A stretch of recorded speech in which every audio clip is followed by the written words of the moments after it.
नमस्कार दोस्तों, क्राइम तक में आप सबका स्वागत है। मैं हूं सुप्रतिम बैनर्जी। आज की कहानी उत्तर प्रदेश के मुरादाबाद ज़िले से है। मुरादाबाद ज़िले में एक पुलिस स्टेशन है पाकबड़ा। इस पाकबड़ा पुलिस स्टेशन की हद में एक रोज़ एक बड़ी वारदात होती है। एग्जैक्ट तारीख तो मुझे नहीं पता, लेकिन बमुश्किल 1.5-2 महीने पहले की बात होगी, जब पुलिस को इस पाकबड़ा पुलिस स्टेशन की हद में यानी अपने थाना इलाके में एक लावारिस लाश मिलती है। उस लाश को देखकर साफ था कि वो कोई एक्सीडेंटल डेथ या नेचुरल डेथ नहीं था, बल्कि उस आदमी की हत्या की गई थी, क्योंकि उसके गले पर चाकू मारे जाने के निशान थे, यानी उसका गला चाकू से काट दिया गया था। पुलिस ने उस लाश को रिकवर किया और पूरे ज़िले में उसकी पहचान की बड़ी ज़ोर शोर से कोशिश की और इसमें पुलिस को कामयाबी भी मिली। उस मरने वाले आदमी का नाम पता चल गया, घर वालों का पता चल गया और घर वालों ने भी डेड बॉडी आइडेंटिफाई कर ली। सीन ऑफ क्राइम पर जब पुलिस पहुंची थी तो पुलिस ने यह नोटिस किया था कि जिस आदमी की हत्या हुई है उसकी कोई बिलोंगिंग मौके पर नहीं थी, यानी चाहे वो हाथ की अंगूठी हो, गले में कोई चेन की कोई पहनता है, अगर चेन हो तो वो, या फिर पर्स या ऐसी ही कोई चीज़ वहाँ से पुलिस को नहीं मिली थी। अब इसके पीछे 2 वजहें हो सकती थी, या तो लूटपाट के लिए उस बंदे का कत्ल किया गया हो, या फिर हो सकता है कि कोई एनिमिटी, कोई दुश्मनी वाली बात हो। तो पुलिस इन दोनों एंगलों से इस मामले की जांच कर रही थी। मरने वाला आदमी जो है पेशे से एक ई रिक्शा ड्राइवर था, यानी बैटरी रिक्शा चलाता था। पुलिस की जांच चलती रही, लेकिन पुलिस को कोई ऐसा लीड या कोई ऐसी क्लू नहीं मिली जिससे वो कातिलों तक पहुंच पाती। खासकर जहां पर डेड बॉडी मिली थी उस जगह के आसपास कोई ऐसा सीसीटीवी कैमरा भी नहीं लगा था कि पुलिस को कातिलों के बारे में कोई सीसीटीवी फुटेज के जरिए कोई लीड मिलती। तो खैर, पुलिस ने केस तो बंद नहीं किया था, जांच चल रही थी। इसी बीच कुछ रोज़ गुजरे, तब तक मुरादाबाद में एक और पुलिस स्टेशन की हद में ठीक ऐसी ही एक और लाश मिली। इस पुलिस स्टेशन का नाम है मैनाठोर। तो मैनाठोर पुलिस स्टेशन की हद में जब लाश मिली तो पुलिस ने इस लाश को या इस मौत को पहले वाली लाश या मौत के साथ रिलेट नहीं किया था। मैनाठोर थाने की पुलिस को लाश मिलने का पता चला, पुलिस वहाँ पर पहुँची और पुलिस ने जांच शुरू की। पुलिस ने देखा कि इस आदमी की हत्या भी गला काटकर की गई है और जहाँ पर लाश मिली थी वहाँ पर इस आदमी की कोई भी कीमती चीज़, जैसा कि मैंने आपको बताया पिछले वाले मामले में, पर्स, सोने की चेन या अंगूठी या कोई भी ऐसी चीज़, मोबाइल फ़ोन, ये सब नहीं मिला। तो ये सारी चीज़ें नहीं मिली तो पुलिस को लगने लगा कि हो सकता है कि इसके पीछे लूटपाट जैसी वजह हो। हालांकि दुश्मनी वाले एंगल को भी मैनाठोर थाने की पुलिस भी पूरी तरह से रिजेक्ट नहीं कर रही थी या रिफ्यूज़ नहीं कर रही थी, क्योंकि पुलिस को लग रहा था कि क्या पता कातिल कहीं ज़्यादा शातिर हो, वो इसे लूटपाट का एंगल देना चाहता हो, लेकिन हो सकता है कि इस आदमी से, मारने वाले आदमी की कोई दुश्मनी हो। तो पुलिस दोनों एंगल पर जाँच कर रही थी। लेकिन जब कई रोज़ गुजरने के बाद भी मैनाठोर थाने की पुलिस को अपने इस कत्ल के मामले में कोई लीड, कोई क्लू नहीं मिला, तो मैनाठोर थाने की पुलिस ने यह पता करने की कोशिश की कि अच्छा, पाकबड़ा में भी एक डेड बॉडी मिली थी, ज़रा उसके बारे में जानकारी जुटाए। तो जब जानकारी जुटाई गई तो पता चला कि मरने वाला वो आदमी जो है वो एक बैटरी रिक्शा ड्राइवर था। और मैनाठोर थाने की पुलिस ने जब अपने आदमी जिसकी लाश मिली थी उस लाश के साथ पाकबड़ा थाने की पुलिस ने जो डिटेल कलेक्ट की थी उसकी जानकारी को जब एक दूसरे से मिलाया, कोरोबोरेट किया, तो पुलिस को कुछ ऐसे कोइंसिडेंस कह लें या पुलिस को कुछ ऐसी बातें नजर आई जिसने पुलिस को नए सिरे से इन दोनों मौतों के बारे में, दोनों कत्ल के बारे में सोचने पर मजबूर किया। वो कोइंसिडेंस क्या थे? एक तो कोइंसिडेंस ये था कि मरने वाले दोनों लोगों की हत्या गला काट कर की गई थी, चाकू से उनका गला काटा गया था। और पोस्टमार्टम रिपोर्ट से ये साफ हुआ कि इंजरी तकरीबन एक जैसी थी। अलग अलग हथियार से जब हत्या की जाती है तो उसके निशान जिस्म पर अलग अलग किस्म के बनते हैं, लेकिन जब कोई एक ही हथियार का इस्तेमाल हो तो वो जिस तरह से इंजरी छोड़ता है किसी भी बॉडी, किसी भी ऑब्जेक्ट पर, तो उसी तरह की इंजरी दूसरे बॉडी या ऑब्जेक्ट पर भी छूट जाती है। तो एक तो पुलिस ने ये देखा कि चाकू से ही गला काटे गए थे और एक ही जैसा चाकू था। एक चाकू था या नहीं ये नहीं पता, लेकिन एक जैसा था। और दूसरी बात पुलिस ने जो नोटिस की वो ये कि दोनों ही मरने वाले लोग जो है वो बैटरी रिक्शा ऑपरेटर थे, यानी बैटरी रिक्शा ई रिक्शा चलाते थे। और तीसरा जो कोइंसिडेंस था, जो सबसे अजीब था, वो ये कि दोनों ही लाशों के पास से पुलिस को कोई भी कीमती चीज़ नहीं मिली थी, यानी रुपए, पैसे, पर्स वगैरह नहीं मिली थी। तो ये जो 3 कोइंसिडेंस वाली चीज़ें थी, क्या इन तीनों का कोइंसिडेंस महज कोइंसिडेंस था, यानी महज इत्तेफाक था, या फिर इन दोनों घटनाओं के बीच में कोई कनेक्शन था? ये बड़ी सोचने वाली बात थी और पुलिस अभी इसी एंगल पर इस मामले को एक्सप्लोर करने की कोशिश कर रही थी। साथ ही पुलिस ये भी जानने की कोशिश कर रही थी कि क्या दोनों बैटरी रिक्शा चालक एक दूसरे को जानते थे या नहीं जानते थे। पुलिस ने जब इस मामले में पड़ताल की तो पता चला कि नहीं, दोनों एक दूसरे से कभी मिले नहीं, उनकी कोई एक दूसरे से मुलाकात नहीं, मतलब कोई ऐसा भी नहीं कि कोई कॉमन एनिमिटी हो, कोई एक ऐसा दुश्मन, ऐसा कातिल हो जो इन दोनों से दुश्मनी रखता हो। तो ऐसा तो तभी हो सकता है जब ये दोनों मरने वाले लोग एक दूसरे से समहाउ कनेक्टेड हो। अगर दूर दूर तक कनेक्टेड नहीं होंगे तो वो कनेक्शन भी जुड़ना मुश्किल हो रहा था कि कातिल इन दोनों से दुश्मनी रखता है या नहीं रखता है। तो कुल मिलाकर मामला जो है इस कत्ल का, ये दोनों कत्ल का, एक दूसरे से जुड़ा हुआ ज़रूर लग रहा था, लेकिन पुलिस को इसका कोई एविडेंस या इसका कोई प्रूफ नहीं मिल पा रहा था। दिन गुजरता गया और कुछ और दिन गुजरने के बाद इसी महीने की 7 सितंबर को मुरादाबाद में एक और बड़ी वारदात हुई। हुआ ये कि एक और पुलिस स्टेशन है जिसका नाम है मुंडा। इस मुंडा पुलिस स्टेशन की हद में मुरादाबाद ज़िले में एक अंधे कुएं से एक आदमी के कराहने की आवाज़ लोगों के कानों में पड़ी। अब इंसान के रोने कराहने की आवाज़ जब आएगी तो जाहिर सी बात है लोग तो परेशान होंगे ही। लोग उस कुएं के पास गए और उन्होंने झांक कर देखा, अंदर से वाकई आवाज़ आ रही थी। अंधेरे की वजह से साफ साफ नज़र नहीं आ रहा था। लोगों ने आवाज़ लगाया, आवाज़ लगाकर ये समझने की कोशिश की कि भाई अंदर कौन पड़ा हुआ है, क्या है, लेकिन अंदर से आवाज़ के बदले में कोई प्रॉपर जवाब तो नहीं मिला। लेकिन जो कराहने वाली आवाज़ है वो थोड़ी और तेज़ हो गई, शायद इस उम्मीद में कि कुएं के अंदर जो पड़ा था उसे लगा कि ऊपर शायद कुछ लोग आ गए हैं जो मेरी जान बचाने में मेरी मदद कर सकते हैं। तो इस उम्मीद से वो थोड़ी और ज़ोर से कराह रहा था। तो जब लोगों ने ये चीज़ नोटिस की, ये चीज़ देखी, तो उन्होंने फ़ौरन मुंडा पुलिस स्टेशन की पुलिस को इसके बारे में जानकारी दी, मुरादाबाद पुलिस को इसके बारे में जानकारी दी। पुलिस पहुंची, पुलिस ने भी वेरीफाई किया, वाकई नीचे से आवाज़ आ रही थी कुएं के अंदर से। अब पुलिस ने फ़ौरन जो है कुछ लोगों को, जिनको नीचे कुएं के अंदर जाने का या ऊंचाई चढ़ने का तजुर्बा है, इस तरह के कुछ लोगों को पुलिस ने बुलाया, उनसे मदद मांगी और रस्सी के सहारे 1-2 लोगों को नीचे उतारा। और नीचे उतारने के बाद पुलिस ने देखा कि अंदर, लोगों ने देखा कि अंदर एक आदमी जो है वो लहूलुहान हालत में पड़ा हुआ है। उस आदमी को खींचकर वो लोग बाहर लेकर आए, यानी पुलिस की मौजूदगी में कुएं में पड़े उस शख्स का रेस्क्यू ऑपरेशन किया गया। उसकी हालत बहुत ख़राब थी, जिस्म पर कई जगह चोट के निशान थे, कुछ हड्डियां भी टूट गई थी और गले पर कट मार्क था, यानी गले पर चाकू मारे जाने के निशान थे। आदमी ज़्यादा बात करने की हालत में नहीं था। फ़ौरन उसे मेडिकल एड के लिए पास के अस्पताल में भिजवाया गया। उसका इलाज चलता रहा और कई दिनों के इलाज के बाद डॉक्टरों ने पुलिस से कहा कि अब वो बात करने की हालत में है, बयान देने की हालत में है, अगर आप लोग कोई पूछताछ करना चाहते हैं तो आ सकते हैं। पुलिस की टीम हॉस्पिटल पहुंची, उस आदमी को देखा। अब वो पहले के मुकाबले बेहतर था, उसकी आंखों में कृतज्ञता, यानी जिसे कहते हैं ना कि ग्रेटफुलनेस, वो झलक रही थी। पुलिस ने उससे पूछा कि भाई क्या हुआ तुम्हारे साथ, तुम कैसे उस कुएं में पहुंचे, गले में कैसे तुम्हें चोट लगी, ये सारी बातें बताओ। अब उस आदमी ने जो कहानी सुनाई, जो बात बताई, वो कुछ यूँ है।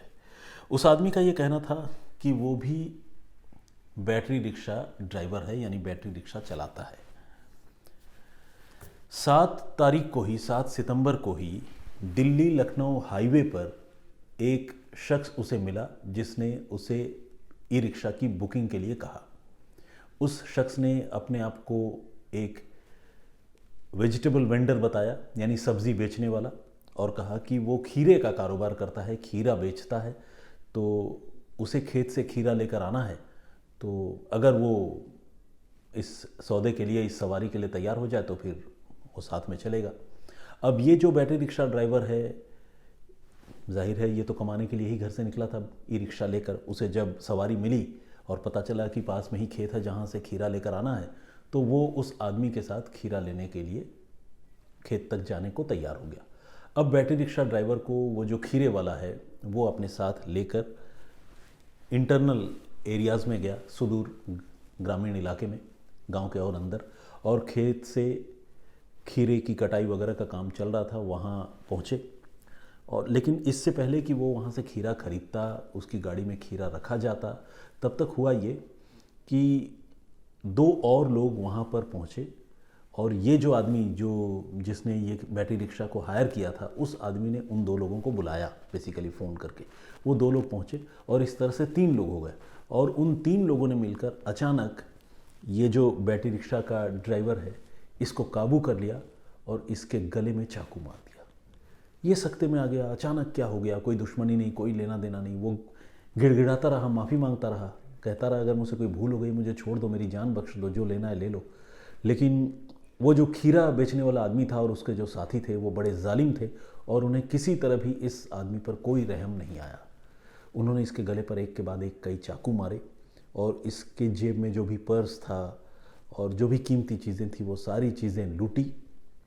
और फिर जब ये ज़मीन पर गिरकर छटपटाने लगा तो उन लोगों को यकीन हो गया कि अब शायद ये नहीं बच पाएगा या शायद इसकी सांस थम गई है। फिर उन लोगों ने इस आदमी को, बैटरी रिक्शा ड्राइवर को पकड़ा और पकड़कर थोड़ी ही दूर पर एक अंधा कुआं था गहरा, उस कुएं में डाल दिया, ये सोचकर कि शायद वो मर जाएगा या वो मर गया है। और इसके बाद वो तीनों लोग वहाँ से फरार हो गए। इसके बाद की कहानी आपको पता है। अब इस बैटरी रिक्शा ड्राइवर ने ये बताया पुलिस की पूछताछ करने पर कि हाँ, मैं उस आदमी को पहचान भी सकता हूँ और मैं इतना जानता हूँ कि वो दिल्ली लखनऊ हाईवे पर ही खीरा बेचता है, मैंने उसे कई बार देखा भी है वहाँ, और उस आदमी का नाम है दानिश। अब पुलिस को दानिश के बारे में जानकारी मिल चुकी थी। चश्मदीद पुलिस के पास मौजूद था जिसने खुद दानिश का हमला झेला था, मौत के मुंह से वापस लौटा था, वो ये कहानी सुना रहा था। पुलिस ने बिना देर किए हुए दानिश को इंटरसेप्ट कर लिया, उसे पकड़ लिया और उससे जब पूछताछ की तो दानिश ने एक ऐसी कहानी सुनाई जिसे सुनकर आपको हैरानी भी होगी और अफसोस भी होगा।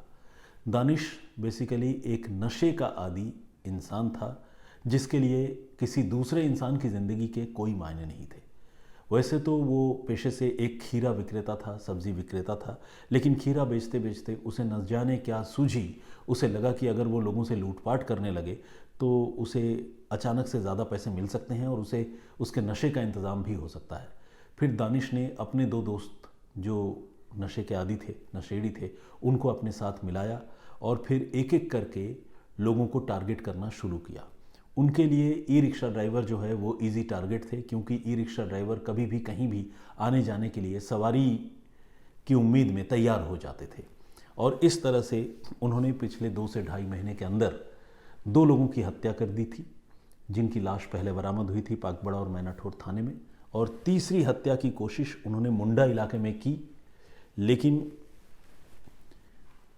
सौभाग्य से जिस तीसरे आदमी को इन लोगों ने अपने हमले का शिकार बनाया उसकी जान बच गई। उसकी चोट इतनी घातक नहीं थी कि वो मर जाए और लोगों ने कुएं में गिरे होने के बावजूद उसके कराहने की आवाज़ सुन ली थी। तो ये सब कुछ होने पर वो आदमी तो ज़िंदा बच गया, लेकिन उसकी निशानदेही पर दानिश और उसके साथी आखिरकार गिरफ्तार कर लिए गए। तो ये कह सकते हैं, चूँकि एक के बाद एक वो 3 हत्याएं करने वाले थे, 2 हत्या कर चुके थे, तीसरी हत्या ऑलमोस्ट कर चुके थे, तो इसे सीरियल किलर या साइको किलर का नाम दे सकते हैं। लेकिन दिक्कत, एक अजीब बात यह भी है कि सीरियल किलर या साइको किलर जो है ये अकेला नहीं था, बल्कि सीरियल किलर्स की बाकायदा एक टोली थी, एक गैंग था, जो शायद पकड़े नहीं जाते तो आने वाले दिनों में और भी लोगों की जान ले सकते थे। लेकिन ऊपर वाले को कुछ और मंजूर था। मुरादाबाद पुलिस पहले तो इस मामले को नहीं सुलझा पाई थी 2 लोगों की हत्या के बाद, लेकिन जब तीसरी हत्या की कोशिश हुई और वो बंदा ज़िंदा बच गया तो उसके ज़िंदा बचने की वजह से ये गुनहगार पकड़े गए। ऐसे लोगों के बारे में सुनकर सोचकर भी हैरानी होती है जो वाकई किसी की ज़िंदगी की कोई कीमत नहीं लगाते, जिनके लिए सिर्फ अपना और अपना यही सब कुछ होता है, जो एक बार भी इंसानियत या दया भाव के बारे में नहीं सोचते। मुझे बड़ी हैरानी होती है। नशा ठीक है, नशा बहुत ख़तरनाक चीज़ है, मैं ये भी मानता हूँ कि जो नशे के आदी होते हैं वो अगर नशा ना मिले तो इम्पल्सिव बिहेव करने लगते हैं, यानी खुद पर काबू नहीं रख पाते। लेकिन क्या इसका मतलब ये है कि किसी को कत्ल करने की छूट मिल जाती है? एक बार भी इनका ज़मीर, इनकी खुददारी, इनकी अंतरात्मा इन्हें झकझोरती नहीं है? मैं जितनी इस तरह की कहानियाँ सुनता हूँ उतना मैं हैरान होता हूँ, और मुझे पूरा यकीन है कि आप लोग भी ज़रूर ये सब सोचते होंगे और हैरान होते होंगे। आइए चलिए, जो मैंने प्रीवियस स्टोरी आप लोगों को सुनाई थी, मैंने बताया था कि किस तरह से एक गुंडा जिसने एक डॉक्टर की हत्या कर दी और उन डॉक्टर साहब के पैरों में ड्रिल मशीन से छेद कर दिया था, उस कहानी पर आप लोगों ने जो कमेंट्स किए हैं, आइए कुछ लोगों के नाम और कमेंट्स पढ़ता हूं। अगर आप में से किसी ने वो कहानी मिस कर दी हो तो क्राइम तक के प्लेलिस्ट में जाकर सुप्रतिम से सुनिए में आप उस कहानी को देख और सुन सकते हैं। एस्ट्रो बीट गेमर के नाम से एक आईडी है, उन्होंने लिखा है, sir thank you for your authenticity, your thoughts taught us greater lesson of life. The way you tell stories, it take me to the visualization of and living the story. Anyway, thank you very much. इनका ये कहना है कि जिस तरह से मैं आप लोगों के सामने ये कहानियाँ पेश करता हूँ, वो पेशकश उन्हें काफ़ी अच्छी लगती है। वो पूरे घटनाक्रम को विजुअलाइज़ कर पाते हैं, और मेरे हिसाब से उन्होंने ये जो बात लिखी है ये अपने आप में एक बहुत बड़ा कॉम्प्लीमेंट है। अगर मैं कोई कहानी आपको बता रहा हूँ, कोई घटनाक्रम आपको बता रहा हूँ और आप उससे खुद को रिलेट ही ना कर पा रहे हैं, तो वो मुझ में कमी वाली बात होती। लेकिन अगर आप रिलेट कर पाते हैं, आपको थोड़ा भी अच्छा लगता है, तो ये मेरे लिए किसी इनाम से कम नहीं है। Thank you very much. Mamoni Borgohain का भी कमेंट है, बहुत बहुत स्वागत आपका, रेगुलर वो कमेंट करती हैं, बहुत धन्यवाद। रेखा भट्ट जी, उन्होंने कहा है कि बहुत क्रूएल कहानी सुनकर उनकी आंखें भर आई और ऐसे गुनहगार को फांसी देनी चाहिए। बिंदिया भट्ट भाटिया जी ने भी दुख व्यक्त किया है और कहा है कि इस कहानी से उन्हें भी रोना आ गया। फ्यूचर डॉक्टर के नाम से एक नौजवान है जो MBBS परस्यू कर रहे हैं, और इनका नाम है मोहम्मद फैसल, ये कोटा राजस्थान से हैं। तो बहुत बहुत शुभकामनाएं आपको आने वाले दिनों की, और मतलब एडवांस्ड मैं कहना चाहूँगा, बेस्ट ऑफ लक, आप जल्द से जल्द डॉक्टर बने। प्रदीप भाम्बू जी, इनका भी कमेंट है। अली के नाम से हमारे दर्शक हैं, उन्होंने भी कमेंट किया है। रोहित सिंह जी, बनर्जी साहब, आपने पूरी कहानी में अजय के बारे में बताया, लेकिन what was the role of his father, इन्होंने ये लिखा है। ऑब्वियसली फादर का रोल जो है एग्जैक्टली अगर मान लीजिए एक्सटॉर्शन में ना भी हो तो भी बहुत प्रोएक्टिव तो नहीं था ज़मीन दिलाने में, क्योंकि अगर फादर ने इंटरवेन किया होता तो शायद अजय की इस तरह की हिम्मत नहीं होती। तो अभी आने वाले दिनों में जब तफ्तीश होगी, क्योंकि ये बिल्कुल रीसेंट स्टोरी है रोहित जी, अगर आने वाले दिनों में भी तफ्तीश जैसे होगी, गुनहगार जब पकड़े जाएंगे, तो ये कहानी साफ होगी कि अजय सिंह के अलावा उसके परिवार के और कितने लोग इस घटनाक्रम में इन्वॉल्व थे। कई बार होता है ना कि इंसान खुद तो अपराध नहीं करता, लेकिन अपराध को होते हुए देखता है और उसे रोकने की कोशिश नहीं करता।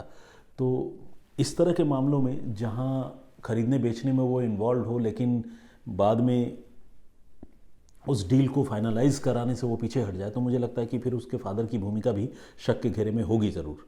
अनुराग अगम ने कमेंट किया है, बहुत बहुत स्वागत आपका, बहुत धन्यवाद आपका। उमेश भुइया जी झारखंड से हैं, वो रेगुलर कमेंट करते हैं। सुरेंद्र गुप्ता जी का कमेंट है। इकराम आलम, उन्होंने कहा है कि घटना बहुत दुखद और विचलित करने वाली है।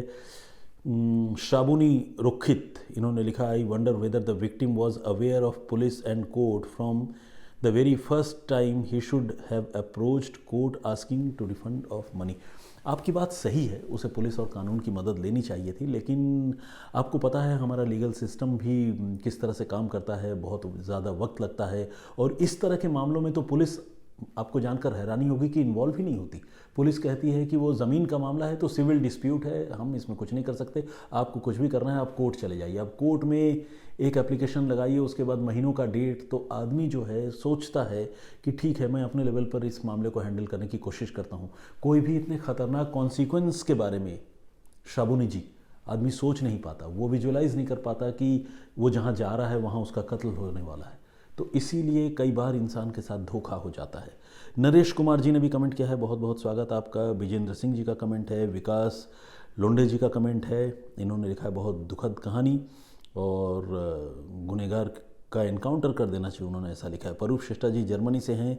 अशोक पटेल, और अशोक पटेल ने भी कानून का, पुलिस का और रजिस्ट्रार का मदद लेने की बात कही है। असीम गांगुली जी का कमेंट है, बहुत बहुत स्वागत आपका। और इनका ये कहना है कि आज की तारीख में विडंबना यही है कि जो गुंडे टाइप के लोग हैं उन्हीं को पॉलिटिक्स में ज़्यादा प्रमुखता मिलती है, ज़्यादा मौका मिलता है और चांसेस मिलता है। क्रिस्टल के नाम से एक आईडी है, उन्होंने लिखा है कि वो सिम्मी हिमाचल प्रदेश से रेगुलर मेरी स्टोरी सुनती हैं और उनको मेरी कहानी अच्छी लगती है। आज जो कहानी उन्होंने सुनी उनको इसका बहुत दुख हुआ।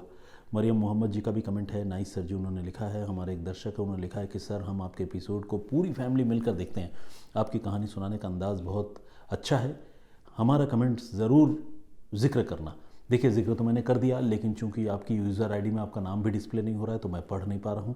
कृष्णा राव जी ने भी कमेंट किया है और गुरप्रीत सिंह जी लुधियाना से भी इन्होंने अपनी बात रखी है।